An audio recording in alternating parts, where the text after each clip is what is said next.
কৃত্ৰিম বুদ্ধিমত্তাৰ দ্বাৰা সৃষ্টি হৈছে দ্বাৰকা।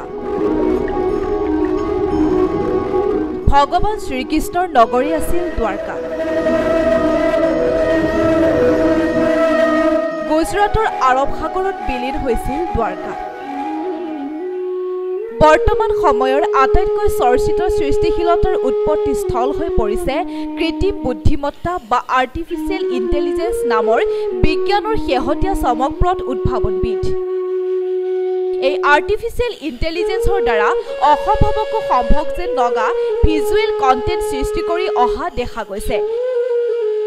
তেনে সময়তে ভাইৰেল হৈ পৰিছে কোনো অজান শিল্পীৰ কল্পনাত জীৱন্ত হৈ উঠা হাজাৰ হাজাৰ বছৰৰ আগতে সমুদ্ৰৰ অতল গহ্বৰত জাহ যোৱা ভগৱান শ্ৰীকৃষ্ণৰ এসময়ৰ নগৰী দ্বাৰকা, যিৰ দৃশ্যাংশই বৰ্তমান ভাৰতীয় হিন্দুসকলৰ হৃদয়ত গভীৰ আধ্যাত্মিকতা জগাই তুলিছে। আপুনিও উপভোগ কৰক সেই কৃত্ৰিম বুদ্ধিমত্তা বা আৰ্টিফিচিয়েল ইণ্টেলিজেন্সৰ দ্বাৰা সৃষ্টি কৰা দ্বাৰকা নগৰীৰ জীৱন্ত যেন লগা দৃশ্যাংশ।